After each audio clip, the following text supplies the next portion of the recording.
दोस्तों एक बार फिर से स्वागत है आपका हमारे चैनल क्रेजी स्मार्ट ट्रिप्स में। ये है हमारी न्यू अल्काजार फेसलिफ्ट 2024 और आज हम इस गाड़ी से हाईवे पर जाने वाले हैं। आज हम न्यू अल्काजार से पहली बार इतनी बड़ी ट्रिप करने वाले हैं। हम जा रहे हैं देहरादून से पंजाब में अमृतसर से पहले एक स्टेशन आता है ब्यास, बस हम वही जा रहे हैं। दोस्तों ये वीडियो एक रोड ट्रिप रहेगी देहरादून टू ब्यास। ब्यास एक स्टेशन है जो कि अमृतसर से लगभग 50 किलोमीटर पहले पड़ता है और देहरादून से इसकी डिस्टेंस लगभग 350 किलोमीटर है।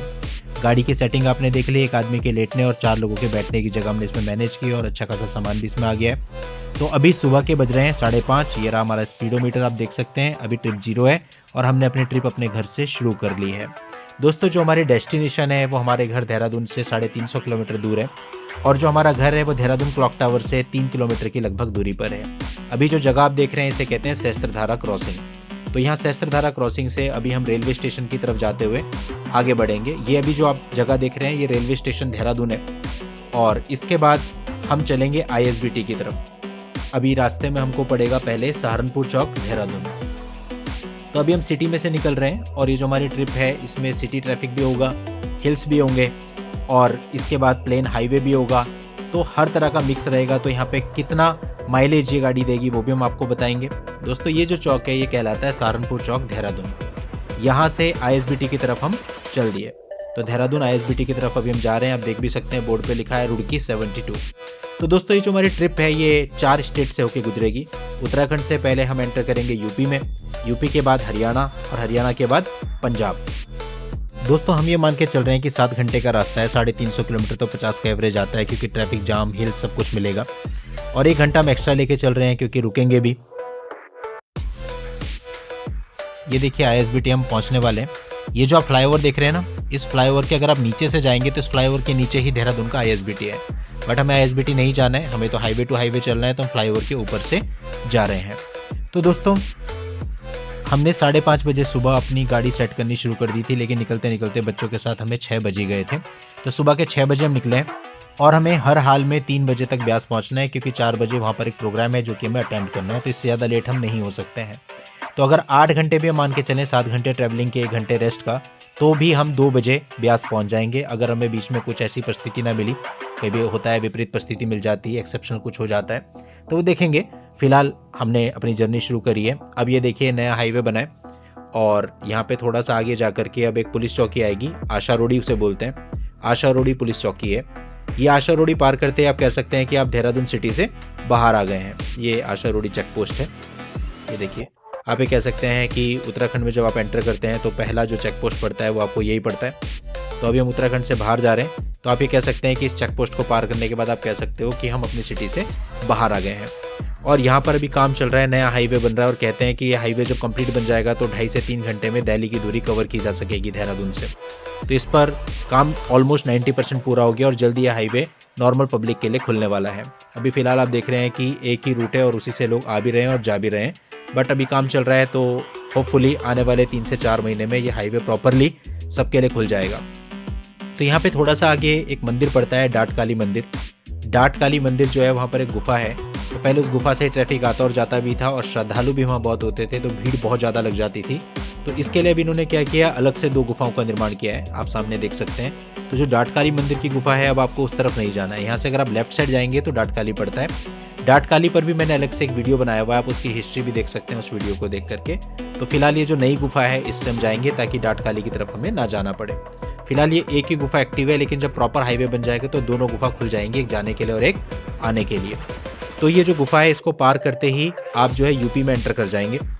और दूसरी बात है, इसके बाद आपको कम से कम 10 से 11 किलोमीटर का पहाड़ी एरिया मिलेगा, पहाड़ी रास्ता मिलेगा जो आपको पार करना पड़ेगा। तो गाड़ी की स्पीड ऑटोमेटिकली आपकी डाउन हो जाएगी। अगर आप सेफली फैमिली के साथ जाएंगे तो कोई भी व्यक्ति 40-45 से ऊपर गाड़ी नहीं चलाएगा। तो वही है, यहाँ पे गाड़ी की स्पीड घट जाती है। अब आप देख रहे हैं सहारनपुर, गाजियाबाद, दिल्ली, यही रास्ता है। अगर देहरादून से आप दिल्ली जाते हैं तो यही रास्ता है। और इस साथ में राइट हैंड साइड पे जो आप देख रहे हैं ये नया हाईवे जो मैं आपको बता रहा था वो बन रहा है। वो बनने से फिर ये सारे जो मोड़ वगैरह हैं ये सब खत्म हो जाएंगे और आप बिल्कुल सीधा फर्राटा भरते हुए दिल्ली तक जा सकते हैं। तो फिलहाल तो अभी हमें इसी सड़क से काम चलाना है और अभी तो फिर भी बहुत अच्छी हालत में है। आज से कुछ साल पहले की बात करें, 5-7 साल पहले की, तो यहाँ चलना मुश्किल था, पूरी सड़क ही टूटी हुई थी। तो अभी तो काफ़ी अच्छा है। और वैसे भी हम सुबह के टाइम आए हैं तो अभी बहुत ज़्यादा ट्रैफिक भी नहीं है। अदरवाइज़ यहाँ पे कई बार आपको जाम भी मिलता है जाते वक्त भी और आते वक्त भी, क्योंकि सिंगल लेन सड़क है आप देख ही रहे हैं और ऊपर से हिली एरिया है। तो आप देख सकते हैं सुबह के 6 बजे से 6:15 साढ़े 6 का टाइम हो रहा होगा ज़्यादा से ज़्यादा। अभी भी यहाँ पे काफ़ी भीड़ आपको नज़र आ रही है। तो आपको सेफली यहाँ पर गाड़ी चलानी है, क्योंकि रास्ता कुछ बहुत ज़्यादा अच्छा नहीं है, लेकिन हाँ ठीक है, इतना बुरा भी नहीं है। तो अभी हम पार कर रहे हैं रास्ता। अब इस रास्ते को पार करने के बाद जो नेक्स्ट स्टेशन आता है यूपी का, नेक्स्ट स्टॉप हमारा आएगा वो है बिहारीगढ़। बिहारीगढ़ के पकोड़े बड़े फेमस हैं। फिलहाल हमने बिहारीगढ़ क्रॉस कर दिया है और अभी हम सहारनपुर की तरफ आगे बढ़ रहे हैं। सहारनपुर अब आएगा और सहारनपुर की जो दूरी है वो देहरादून से 70 किलोमीटर है। तो अब सहारनपुर आएगा। सहारनपुर के लिए इसी हाईवे से एग्जिट दिया हुआ है, लेकिन आपको एग्जिट नहीं करना, आपको इसी हाईवे पे सीधे चलते जाना है। सहारनपुर के बाद हरियाणा में आप एंटर कर जाएंगे और हरियाणा का जो पहला शहर पड़ेगा वो होगा यमुनानगर, और यमुनानगर के बाद जो हरियाणा का दूसरा बड़ा शहर आपको पड़ेगा वो होगा अम्बाला। तो ये अम्बाला तक हाईवे बिल्कुल सीधा सीधा है, आपको कहीं पर भी मुड़ना नहीं है, सिंपल आप सीधा चलते रहिए। अम्बाला से हम आपको दिखाएंगे कैसे आपको डाइवर्जन लेना है जीटी रोड पे पंजाब जाने के लिए। तो अभी फ़िलहाल आपको सीधे सीधे चलते जाना है। बहुत ही अच्छा ये हाईवे है, देख सकते हैं आप। मतलब यहाँ पे जो आपकी गाड़ी है वो आराम से 90, 100, 110 तक चलेगी, ऐसा ये हाईवे है। और इसी वीडियो में हम आपको ये भी बताएंगे कि आपको यहाँ से ब्यास जाने की कॉस्ट क्या पड़ेगी और प्लस कितने टोल्स आपको बीच में पड़ेंगे, क्योंकि यहाँ टोल्स भी काफ़ी सारे बीच में पड़ने वाले हैं। देखिए पहला टोल प्लाजा आ गया, 1 किलोमीटर पे दिखा रहा है कि टोल प्लाजा है। तो ये फर्स्ट टोल प्लाजा हमको पड़ा। तो यहाँ पर जो टोल के रेट्स हैं 100+ हैं, कहीं 100 है, कहीं 110 है, कहीं 105 ऐसे हैं। फिलहाल देखिए टोल बंद है तो हम डायरेक्टली यहाँ से निकल गए, ये अभी एक्टिव नहीं है। तो पहला टोल आपको ये पड़ेगा। अब आप देख सकते हैं यमुनानगर यहाँ से केवल 14 किलोमीटर दूर रह गया है और अम्बाला 71 किलोमीटर, यानी कि अब हम हरियाणा में एंट्री कर गए हैं और अब जो पहला हरियाणा की सिटी है यमुनानगर वो आने वाली है। खैर हमने सिटी के अंदर नहीं जाना, हमें हाईवे पे चलते रहना है। सहारनपुर हमने पीछे छोड़ दिया, इसी तरह से यमुनानगर को भी आपने पीछे छोड़ देना है। लेकिन जब अम्बाला आने वाला होगा तो आपको सिटी का ट्रैफिक मिलने लगेगा। तो हमारा सोचना ये था कि भाई अम्बाला हम जल्दी सुबह निकल जाएंगे, लेकिन वही है बच्चों के साथ लेट हो गए। बीच में बिहारीगढ़ में हम कुछ समय रुके भी थे, तो इस वजह से अम्बाला पहुँचते पहुँचते हमें 9:30 हो गए थे और हमने ब्रेकफास्ट भी नहीं किया था। तो हम ये सोच रहे थे कि भाई अम्बाला से आगे जीटी रोड पे जहाँ से पंजाब शुरू होता है वहाँ पे ब्रेकफास्ट करेंगे। यहाँ थोड़ी हमें प्रॉब्लम भी हो गई थी, हमारे फास्टैग का रिचार्ज खत्म हो गया तो हमें पता नहीं चल पा रहा था। फिर हमने तुरंत रिचार्ज कराया, तब फिर यहाँ से हम आगे बढ़ पाए। तो ये दूसरा टोल आ गया। तो अभी तक 2 टोल आपके आ चुके हैं। अब जो हमारी नेक्स्ट सिटी आएगी वो आएगी बड़ी सिटी अम्बाला। वैसे छोटी छोटी जगहें तो रास्ते में आती रहेंगी, बट जो बड़ी सिटी है वो अम्बाला है। फिर अम्बाला से अराउंड 50 किलोमीटर दूरी चंडीगढ़ है, अगर आपको चंडीगढ़ भी जाना हो, बट हम उस साइड नहीं जा रहे, हम अम्बाला से जाएंगे अमृतसर की तरफ। तो मैं आपको पूरा ये रास्ता दिखाता हूँ कैसे कैसे आपको आगे बढ़ना है। रास्ता बहुत अच्छा है, देख सकते हैं आप। केवल वो स्टार्टिंग में जो आपको पहाड़ मिले थे, अब देखो आपको सिटी ट्रैफिक दिखने लगा है, इसका मतलब अब हम अम्बाला के आसपास ही हैं। तो दोस्तों ये सिटी ड्राइव है जो मैं आपको शॉर्ट में दिखा रहा हूँ, यहाँ आपको ट्रैफिक मिलेगा। यहाँ देखिए एक मेला सा भी लगा हुआ है। ये आप अभी अम्बाला में है और अम्बाला कैंट अभी सामने आएगा। अम्बाला कैंट का रेलवे स्टेशन भी हमको रास्ते में ही पड़ेगा और वहीं से हमको राइट टर्न लेना है और जीटी रोड पर आ जाना है। तो यहाँ पर चूंकि हमें सुबह के 9:30 पौने 10 हो गए, तो अब गाड़ियाँ हमें आराम से चलानी पड़ रही थी क्योंकि हमें ट्रैफिक मिलने लगा था। हम यही चाहते थे कि शहर के ट्रैफिक से निकल जाएं, बट अनफॉर्चुनेटली वो ट्रैफिक हमें मिला ही। तो यहाँ अम्बाला में थोड़ा सा हमें आराम से निकलना पड़ा। आपके लिए मैं वो ट्रैफिक वाला पार्ट काट दे रहा हूँ। तो ये सीधा देख रहे हैं आप, सामने फ्लाईओवर आ गया। यहाँ से आपको ऊपर बोर्ड देख रहे हैं, चंडीगढ़ लुधियाना के लिए आपको राइट साइड में मुड़ जाना है, यानी चंडीगढ़, लुधियाना, फगवाड़ा, अमृतसर, ब्यास, इसके लिए आपको राइट साइड मुड़ जाना है। ये जो पूरा फ्लाईओवर है ना, ये जीटी रोड है, ग्रैंड ट्रंक रोड, आपने इसके बारे में सुना होगा, सीधी अमृतसर तक जाती है। तो आपको ये फ्लाईओवर के नीचे से अंडरपास से होके जाना है और राइट मुड़ जाना है। और ठीक सामने ही जो आप बोर्ड देख रहे हैं ना ब्लू कलर का, वो अम्बाला कैंट का रेलवे स्टेशन है। ये अम्बाला कैंट रेलवे स्टेशन है सामने। इसके 2 गेट हैं, एक गेट ये है और एक गेट आपको आगे पड़ेगा। और अम्बाला कैंट का जो बस स्टेशन है वो भी यहीं पे वॉकिंग डिस्टेंस पर ही है। यहाँ से भी हमने कई बार ट्रेन पकड़ी है और बस ली है।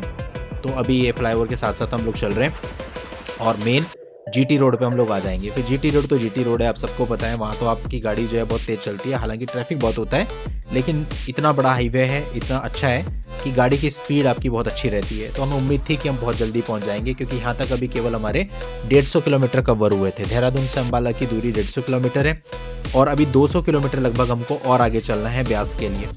और हमें भूख भी लग रही थी, सब बोल रहे थे कि भैया कुछ खाना भी है, कुछ खाया नहीं हमने, एक्चुअली कुछ दिख भी नहीं रहा था। तो अब हम ग्रांड ट्रंक रोड पे आ गए और अब हमारा यही था कि भाई कोई बढ़िया सा ढाबा, कोई बढ़िया सा रेस्टोरेंट हमको दिख जाए जो वेजिटेरियन हो, प्योर वेज हम लोग हैं, तो वहाँ पे हम खा लें। तो आप देख ही रहे हैं अमृतसर यहाँ से 254 किलोमीटर दूर है, मतलब ब्यास 204 किलोमीटर दूर है। तो अभी तक तो हमें कोई ढाबा दिखा नहीं है, बट इंतजार में, क्योंकि सुबह के 10 बज चुके हैं और बच्चे भी हैं साथ में, अब तक ब्रेकफास्ट भी नहीं किया है। तो हम लोग यही सोच रहे थे बस आगे करते हैं थोड़ा सा। ये देखिए, ये आप देख रहे हैं हरियाणा का प्रवेश द्वार भी इन्होंने बना रखा है जो कि काफ़ी खूबसूरत है। बस इस जगह से आपको गाड़ी चलाने में एक अलग ही आनंद आने लगेगा, क्योंकि अब गाड़ी की जो एवरेज स्पीड है यहाँ पे आपकी वो 90 to 100 तो रहेगी ही। अब देखिए यहाँ से फिर डाइवर्जन है, चंडीगढ़ के लिए आपको लेफ्ट हैंड साइड मुड़ जाना है और राजपुरा के लिए आपको सीधा जाना है। राजपुरा दोस्तों पंजाब में ही पड़ता है, पंजाब का जो हमें पहला स्टॉप आता है वो राजपुरा ही है। अब हम राजपुरा की तरफ बढ़ रहे हैं और सोच रहे हैं कि रास्ते में कुछ मिल जाए तो हम ब्रेकफास्ट भी कर लें। लेकिन दोस्तों यहाँ पर अनफॉर्चुनेटली हमारे साथ कुछ ऐसा हो गया जो नहीं होना चाहिए था। आप लोगों को भी मैं दिखाता हूँ। और हमें काफ़ी देर तक भूखा रहना पड़ा, क्योंकि ऑलरेडी 10 साढ़े 10 का टाइम हो चुका था और हम सोच रहे थे फटाफट अभी चलेंगे, हाईवे पे कुछ मिल जाएगा तो बैठेंगे कुछ खा लेंगे। लेकिन हम जैसे आगे बढ़े हमने देखा हाईवे के ऊपर देखो पूरे स्लैब लगे हुए हैं और हाईवे पूरा सामने से है बंद। किसी को यहाँ कुछ नहीं पता था कैसे पंजाब में जाना है। अभी हम हरियाणा में है, राजपुर आने वाला था और हाईवे हो गया बंद। अब हमने यहीं से यू टर्न लिया, लोगों से पूछा, और जो भी यहाँ खड़े थे लोग वहाँ किसी को भी नहीं पता था कैसे क्या करना है। फिर बस यहीं पे हमने थोड़ा सी गाड़ी रोकी कुछ देर, वो पार्ट मैंने काट दिया है। फिर मैंने पूछा लोगों से क्या है, तो किसी ने बताया यहाँ पे लोकल एक सज्जन मिले कि जो सामने फ्लाईओवर जा रहा है ना, उल्टी तरफ से जाओ और इस फ्लाईओवर के ऊपर चढ़ जाओ और उसके बाद राइट ले लो, एक गांव का रास्ता है उसके अंदर चले जाना, वहाँ एक पगडंडी है, वहाँ से आप निकल जाना तो आप जो है राजपुरा पहुँच जाओगे पंजाब में। तो अब उनकी बात मानते हुए हम पगडंडी पे आ गए। अब हमें कुछ पता ही नहीं था, तो यहाँ पे हमारा 1 घंटा और ख़राब हो गया, क्योंकि ये आप देख ही रहे हैं कैसा रास्ता है। यहाँ गाड़ी क्या चलेगी, 20 की स्पीड पे भी आप गाड़ी नहीं चला सकते, इतना ख़राब रास्ता है, गांव का रास्ता है पूरा। तो जितने भी वाहन थे वो सारे के सारे लाइन बना के यहीं आ गए। तो उसकी वजह से क्या हुआ, यहाँ ट्रैफिक भी बहुत ज़्यादा हो गया। आगे से रास्ता गांव के अंदर से होकर गुजरता है, तो हमारा 1 घंटा इसमें ख़राब हो गया। तो वापस दोबारा हाईवे पर आने में हमें 1 घंटा लग गया और 10:30 से 11:30 हो गए। अब तो भूख बहुत ज़्यादा तेज़ लगने लगी थी कि सुबह भी कुछ खा के निकले नहीं थे और ये पता नहीं था कि बीच में ऐसा कुछ हो जाएगा।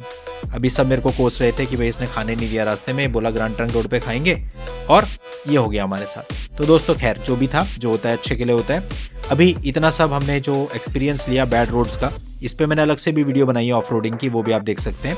अभी मैंने 2-3 दिन पहले ही अपलोड की है, तो वो एक अलग ही एक्सपीरियंस था, उसका भी हमने बहुत मजा लिया। और हमारी गाड़ी पूरी धूल से लबालब हो गई थी और अब हम वापस जीटी रोड पे आ गए हैं। अब हम सोच रहे हैं कुछ खाने को मिल जाए, तो सबसे पहले हमें कुछ खाना है। और घर से हम बिल्कुल गाड़ी को चमका के लाए थे, जरा सा भी दाग नहीं था, पूरी पाउडर लगी हुई है इस वक्त हमारी गाड़ी।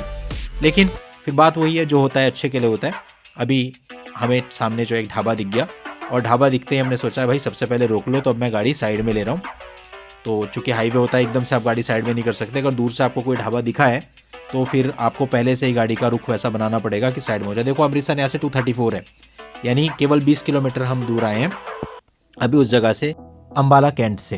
अब ढाबा आ गया। और दोस्तों हाईवे पर जब हम जा रहे हैं तो रास्ते में हमें दिख गया ये रेस्टोरेंट पंजाबी चूल्हा, और हम यहाँ पर नाश्ते के लिए रुके हैं। ये पंजाब के पास है और यहाँ पर काफी सारे प्यारे स्टैचूज बने हैं जो कि पंजाबी कल्चर। अब यहाँ पर जितनी देर में हमने नाश्ता किया, नाश्ता लंच अब तो एक ही हो गया, उतनी देर में एक सरदार जी यहाँ पे थे, उन्होंने हमारी गाड़ी बिल्कुल साफ कर दी। हमारी गाड़ी धूल से भरी हुई थी, बिल्कुल ख़राब हो रखी थी, और उन्होंने बिल्कुल चमका दी। आप सामने देख सकते हैं सरदार जी ने गाड़ी बिल्कुल चमका दी। अब हमने जब यहाँ पे नाश्ता किया तो नाश्ता यहाँ पे काफ़ी डिलीशियस था, बहुत ही अच्छा नाश्ता हमको यहाँ पे मिला और प्योर वेजिटेरियन ही रेस्टोरेंट है। तो नाश्ता करने के बाद जब हम बाहर गए तो सरदार जी ने गाड़ी बिल्कुल साफ़ करी हुई थी। उन्होंने हमसे कुछ मांगा भी नहीं, आप अपने दिल से अगर उन्हें कुछ देना चाहते हैं तो दे दें, अदरवाइज़ वो किसी से कुछ मांगते नहीं हैं। तो हमारी गाड़ी उन्होंने बिल्कुल रेडी कर दी थी, तो हमें तो बहुत खुशी हो रही थी कि हमारी गाड़ी पूरी धूल से सनी हुई थी। अब हम यहाँ से गाड़ी लेकर के चले, हमने बैक किया और फिर से अपनी यात्रा शुरू करी और हम आ गए फिर से ग्रांड ट्रंक रोड पे। अभी तक दोस्तों राजपुरा भी नहीं आया है, मतलब आप समझ सकते हैं हम काफ़ी ज़्यादा लेट हो चुके हैं, क्योंकि 1 घंटे की जो हमारी बीच में ऑफ रोडिंग हो गई, फिर अभी नाश्ता भी हो गया है ना। तो अभी यहाँ से हमारा जो डेस्टिनेशन है वो काफ़ी दूर है, और मन में कहीं ना कहीं ये भी था कि कहीं ऐसा ना हो कि आगे फिर कोई ट्रैफिक मिल जाए या कहीं पे हाईवे जाम हो जाए और हम समय से पहुँच ना सकें, क्योंकि हमारा जो लास्ट था वो 3 बजे था। 3 बजे से ज़्यादा लेट हम किसी कीमत पे नहीं हो सकते थे, और इसी वजह से घर से हम 2 घंटे पहले भी निकले थे। लेकिन वही है, उतना आपको मार्जिन लेकर के चलना पड़ेगा, क्योंकि रास्ते में आप कुछ नहीं कह सकते, आपके पास कोई भी गाड़ी अगर आपको जाम मिल जाए आप कैसे चलाओगे। तो वही बात है, अब देखिए यहाँ से इस जगह से ब्यास 150 किलोमीटर दूर रह गया है। तो 150 किलोमीटर में भी अगर आप 100-110 पे भी चलाओगे तो एवरेज 80 का ही आता है। तो आप कह सकते हो कि अभी भी यहाँ से काफ़ी टाइम लगना स्वाभाविक है, 2 से ढाई घंटे मिनिमम लग जाएंगे। तो अब हम आगे बढ़ रहे हैं और दोस्तों ये इसके बाद जो है ये खन्ना आएगा। ये देखिए खन्ना आ गया, लेफ्ट हैंड साइड से खन्ना शहर कट रहा है। इसके बाद आता है लुधियाना और लुधियाना के बाद आता है फगवाड़ा। फगवाड़ा यहाँ से 78 किलोमीटर दूर है। फगवाड़ा के बाद एक छोटी सी जगह आती है करतारपुर और करतारपुर के बाद आता है ब्यास। तो अभी मंजिल काफ़ी दूर है। तो खैर हम चल रहे हैं। अब देखिए यहाँ से ब्यास रह गया 135 किलोमीटर। तो 135 भी काफ़ी होता है। बढ़ रहे हैं आगे। अम्बाला कैंट से लेकर अभी तक हमें कोई भी टोल प्लाजा नहीं पड़ा है, यानी जो हमें 3-4 टोल प्लाजा पड़े हैं वो सारे के सारे हरियाणा और यूपी में पड़े हैं। लेकिन जब से हमने अम्बाला क्रॉस करके आगे पंजाब की तरफ बढ़े हैं तब से हमें कोई भी टोल प्लाजा नहीं पड़ा है। यहाँ से दोस्तों ब्यास की दूरी है 123 किलोमीटर। अब आगे हम बढ़ रहे हैं और देखते हैं आगे कोई टोल प्लाजा पड़ेगा तो हम आपको बताएंगे। कि दोराहा नाम की जगह आ गई, यहाँ से इसका एग्जिट है। ये भी कोई छोटी सिटी लगती है। अब यहाँ से आप आगे देखेंगे तो फगवाड़ा 35 किलोमीटर रह गया और जालंधर 55 किलोमीटर रह गया है। अब जालंधर यहाँ पर बड़ी सिटी है जो कि ब्यास से पहले पड़ेगी, लुधियाना और फगवाड़ा के बाद पड़ेगी। अब यहाँ पे पहला टोल प्लाजा हमको आया। तो ये है हमारी अलकाजार और हमने इसमें सारे कैमरे वैमरे ऑन कर रखे हैं। बहुत मज़ा आ रहा था जब हम यहाँ जा रहे थे। पंजाबी गाने लगाओ और अलकाजार चलाओ, आनंद ही अलग है। खैर अब हम आगे बढ़ते हैं अपनी मंजिल की ओर।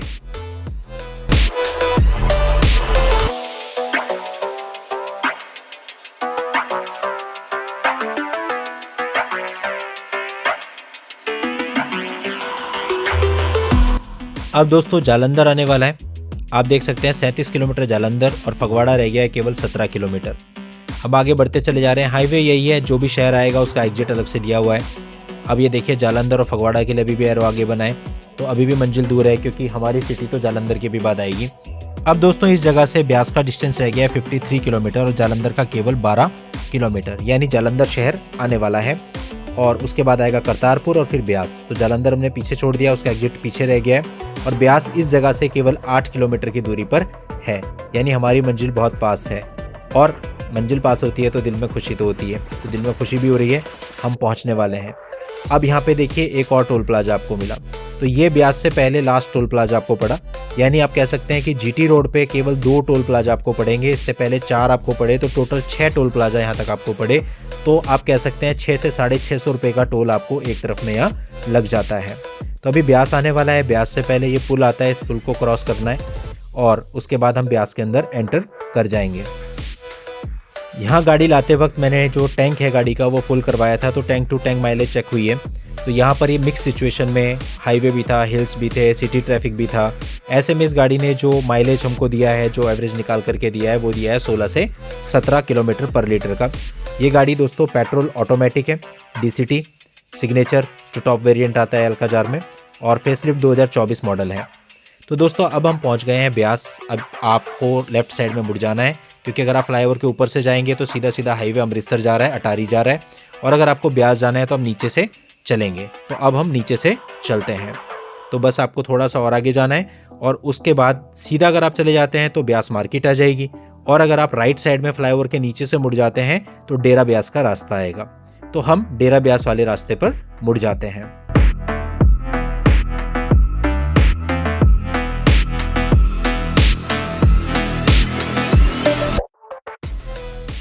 बस दोस्तों यहाँ से आपको राइट साइड में मुड़ जाना है। अगर सीधा जाएंगे तो मार्केट में चले जाएंगे, हमें मार्केट में नहीं जाना, तो हम राइट साइड में मुड़ गए। ये सड़क सीधा आपको डेरा ब्यास लेकर के चलेगी। तो आप कह सकते हैं कि अब जो डेरा ब्यास यहाँ पर है, डेरा ब्यास के दायरे में आप आ चुके हैं। तो आपको इस सड़क पर आगे बढ़ते जाना है। बहुत ही अच्छी सड़क है और लिमिटेड गाड़ी आपको यहाँ चलानी है क्योंकि यहाँ के अपने रूल्स हैं, यहाँ आपको तेज़ गाड़ी नहीं चलानी है। हालांकि डबल लेन है, कोई प्रॉब्लम नहीं है, बट फिर भी आपको गाड़ी स्लो चलानी है। तो अब हम आगे बढ़ रहे हैं और चूँकि हमने टाइम देखा तो हम टाइमली यहाँ पे पहुँच गए हैं। अभी एक्चुअल में 3 नहीं बजे हैं, अभी 2:45 का समय हो रहा है, 15 मिनट अभी भी हमारे पास है। अगर हम 3 बजे भी पहुँच गए तो हम टाइम से वहाँ पर पहुँच जाएंगे। तो बस ये सबसे अच्छी बात हुई, अदरवाइज़ हमें लग रहा था कि हम लेट हो गए तो हमारा प्रोग्राम ही छूट जाएगा, जिस चीज़ के लिए हम यहाँ आए हैं, तो कोई फ़ायदा ही नहीं मिलेगा। तो इसलिए हम टाइमली यहाँ पहुँच गए। ये पुल काफ़ी ऐतिहासिक है। ये जो पुल आप देख रहे हैं ना, इसके ऊपर से ट्रेन होकर के जाती है, ट्रेन की पटरी है।